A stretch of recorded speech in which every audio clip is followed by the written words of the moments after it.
ఇప్పుడు చెప్పు, నచ్చిందా? ఎన్నాళ్ళైంది సార్ మిమ్మల్ని చూసి? శివ,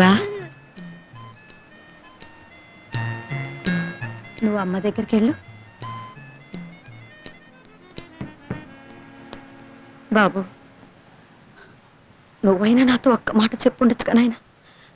వాడు చెప్పలేదనుకో, ఎంత పెద్ద తప్పు ఎంత సులభంగా చేసుండేదన్నావు. ఈనాడు చిత్రం దూరంగా ఉంచి కష్టపెట్టాను. ఇప్పుడు నా దగ్గరికి తీసుకొచ్చి నేను కష్టపెడుతున్నాను.